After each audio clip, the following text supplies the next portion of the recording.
Larangan itu membuat saya dan Tajuddin terkilan. Kenapa mesti dilarang? Fikir saya dalam hati. Syafi'i sudah melampau, tidak hormat dengan orang tua. Dia harus diajar dengan secukupnya. Hentak dadanya dengan penumbuk, biar dia jatuh tergolek-golek di bumi. Dengan itu saja baru dia sedar diri. Manusia biadab, batin saya terus bergelora.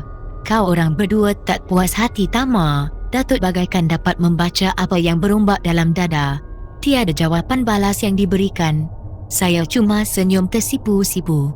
Pertanyaan yang sama Datuk halakan pada Tajuddin. Lama benar Tajuddin termenung sebelum menganggukkan kepala. Saya memang tak puas hati. Kenapa kami dihalang? Tidak saya duga Tajuddin begitu berani berterus terang. Ada rasa cemas dalam diri. Bimbang kalau Datuk naik angin. Syukur Datuk tidak naik angin, dia nampak tenang. Bukan apa-apa tama. Tajuddin, nada suara Datuk rendah sekali. Sesekali dia mengurut-urut batang lehernya. Pak Habib yang jatuh terlentang sudah pun bangun. Ketika dia mahu berdiri, Syafi'i terus menerkam dan melepaskan satu tendangan lagi. Pak Habib tersungkur untuk kali kedua. Datuk tidak pula bertindak melindungi Pak Habib. Perbuatan Datuk membuat kami berdua kian marah. Ini urusan kami, jadi biarlah kami uruskan. Kamu berdua janganlah masuk campur, sambung Datuk. Tapi, Pak Habib terus diserang orang gila itu, Tajuddin memprotes. Saya sokong protes tersebut dengan menganggukkan kepala. Kamu berdua memang biadab, pekik Datuk lantang. Sudah aku katakan, ini urusan kami, kamu berdua jangan masuk campur. Selesai saja Datuk mengakhiri kata-kata, dia terus menerpa ke arah Syafi'i dari sebelah kiri. Sepasang kaki Syafi'i ditangkap dan ditarik ke arahnya. Syafi'i menjerit lalu jatuh tersembam di bumi. Ketika Datuk berhasil duduk atas belakang Syafi'i, hati Pak Habib berdebar. Dia merasakan Datuk sudah tidak mampu mengawal perasaan marahnya. Dengan pantas Datuk menyaut leher Syafi'i dengan lengan kiri dan menarik ke belakang membuat muka anak muda itu mendongak ke langit. Sementara tangan kanan Datuk terus mengilas tangan kanan Syafi'i ke belakang. Syafi'i kelihatan terkapar dan suka melepaskan nafas. Suaranya bagaikan tidak keluar dari kerongkong. Jangan, nanti patah lehernya, suara Pak Habib bergema nyaring. Ketika dilihatnya Datuk mahu merengkuh leher Syafi'i lebih jauh ke belakang. Gema suara itu membuat Datuk terhenti melakukannya. Tengkuk dan tangan Syafi'i segera dilepaskan, tetapi ketika itu Syafi'i sudah tidak bermaya lagi. Nampak amat lemah sekali. Datuk yang menyedari perbuatannya itu agak keterlaluan, segera menyesalinya. Saya hilang sabar, tak mengapa, kita manusia tidak lepas dari kelemahan dan kekurangan. Subhanallah, suara Datuk lemah. Muka Pak Habib ditatapnya. Mereka berbalas senyum. Bagaikan diatur, kedua-duanya segera mendekati Syafi'i yang lemah dan keletihan. Rawatan memulihkan tenaga segera Datuk lakukan dengan mengurut dan menyentuh bahagian sendi tertentu. Walaupun begitu, kedua-duanya sentiasa berwaspada, malah bersedia menghadapi sebarang kejadian di luar dugaan dari Syafi'i. Beberapa minit berikutnya, muka Syafi'i yang pucat lesi kembali merah. Boleh menggerakkan sebahagian dari tubuhnya, tetapi masih belum mampu berdiri. Dalam kepala Datuk dan Pak Habib sudah tersusun rencana yang bakal dilakukan andainya Syafi'i dapat berdiri dan melakukan serangan mengejut pada mereka. Ayah dan ibu Syafi'i menghampiri Datuk dan Pak Habib. Izinkan kami berdua membantu, ungkap si isteri.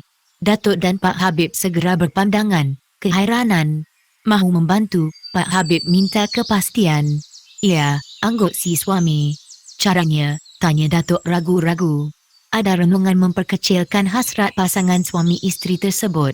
Dengan berdoa pada Allah. Saya pernah diberitahu oleh seorang ustaz doa ibu bapa kepada anaknya lebih mustajab. Kami berharap doa kami berdua dikabulkan oleh Allah, jelas si suami. Kamu bercakap perkara yang benar, silakan, Pak Habib memberi laluan. Tiada bantahan dari Datuk. Saya dan Tajuddin berpandangan. Sesungguhnya kami berdua berdebar menanti kemampuan dan tindakan selanjut dari pasangan suami isteri. Dengan langkah dan wajah penuh keyakinan, pasangan suami isteri itu mendekati Syafi'i dan terus duduk bersimpuh di sisinya. Mereka menadah tangan ke langit. Mereka pun berdoa penuh dengan khusyuk dan tawaduk. Mereka menganggap tiada orang lain di sekitar mereka. Hanya mereka berdua saja yang berada di situ. Semua gerak-geri dan tindak tanduk pasangan suami isteri tidak terlepas dari kuasa mata saya dan Tajuddin. Pak Habib dan Datuk kelihatan serius sekali. Seolah-olah memberikan restu dan bersedia turut berdoa jika dipelawa. Allah yang Maha Besar, Maha Pemurah dan Penyayang, padamu kami bermohon. Ampunilah dosa anak kami Syafi'i. Kembalikan keimanan dalam kalbunya, agar dia menjadi seorang Islam sejati. Padamu kami bermohon, sempurnakanlah keimanannya dan turunkan hidayah padanya. Bersihkan hati anak kami Syafi'i dari pengaruh jahat. Ya Allah, Engkau perkenanlah permintaan hamba-Mu yang hina. Pasangan suami isteri itu menangis terisak-isak. Perasaan saya dihempap keharuan yang amat sangat. Sebab saja pasangan suami isteri itu selesai berdoa, terdengar suara azan mewarnai keadaan sekitar. Saya dan Tajuddin tercari-cari dari mana suara itu datang. Rupa-rupanya suara tersebut adalah suara Pak Habib. Dia melaungkan azan dari satu tempat tinggi. Saya tidak sedar ketika mana Pak Habib bergerak ke arah tanah yang agak tinggi. Selesai azan, Pak Habib mendekati kami. Dia menyuruh Tajuddin ambil air kola surau satu baldi. Dengan berlari-lari anak Tajuddin menyempurnakan permintaan Datuk. Setelah air satu baldi dibacakan Fatihah 7 kali lalu dicurahkan ke tubuh Syafi'i, mulai dari kepala hingga ke hujung kaki. Setiap curahan mesti berakhir di kepala lutut kiri dan kanan. Kemudian dimulakan kembali dari kepala hingga ke hujung kaki dan berakhir di kepala lutut. Setengah jam masa berlalu, hasil kerja yang dilakukan oleh Pak Habib tidak menampakkan hasil. Tiada perubahan pada diri Syafi'i, masih macam tadi. Ayah dan ibunya terus berdoa. Allah. Semua yang berada di situ tumpukan perhatian pada Syafi'i yang mula bergerak perlahan-lahan hingga berjaya menelentangkan tubuhnya merenung langit biru. Saya naik balik, Mak. Syafi'i merenung wajah ibunya. Kemudian beralih merenung muka ayahnya. Segaris senyum bermain di kelopak bibir Syafi'i yang pucat. Ayah sihat? Tanyanya. Sihat. Pendek si ayah memberikan jawapan, bersama senyum keriangan. Beberapa helai daun kering melayang-layang di udara di bawah angin sebelum jatuh berhampiran dua lelaki pengikut setia Syafi'i. Syafi'i anakku, mengucap 2 kalimah syahadat, lembut sekali nada suara si ibu mengajukan permintaan. Sejenak Syafi'i termenung, macam ada sesuatu yang berlega-lega dalam tempurung kepalanya. Sepasang kelopak bibir Syafi'i bergerak tetapi tiada suara yang terkeluar. Kelihatan amat payah sekali bagi Syafi'i untuk melafazkan 2 kalimah syahadat. Emak. Suara Syafi'i tersekat. Dia gelengkan kepala. Perasaan ibu dan ayahnya terus diresap kehampaan yang panjang. Seketika terdengar keluhan dari si ayah. Harapan dan cita-citanya untuk melihat Syafi'i jadi ulama besar terus berkecai. Tidak akan menjadi kenyataan sampai bila-bila pun. Melihat pada situasi, Pak Habib yakin agak lambat menemui titik akhir. Dia segera mendekati ayah Syafi'i dan terus membisikkan sesuatu. Orang tua, ayah Syafi'i, yang kelihatan lemah dan kecewa itu terus anggukkan kepala. Malah memberi ruang pada Habib untuk duduk di sisi Syafi'i. Saya mulakan, kata Pak Habib. Silakan, jawab ayah dan ibu Syafi'i serentak. Pak Habib pun membongkokkan badan, mendekatkan kelopak bibir ke telinga Syafi'i lalu membisikkan sesuatu. Saya yakin, Pak Habib membisikkan potongan-potongan ayat pilihan dari Al-Quran.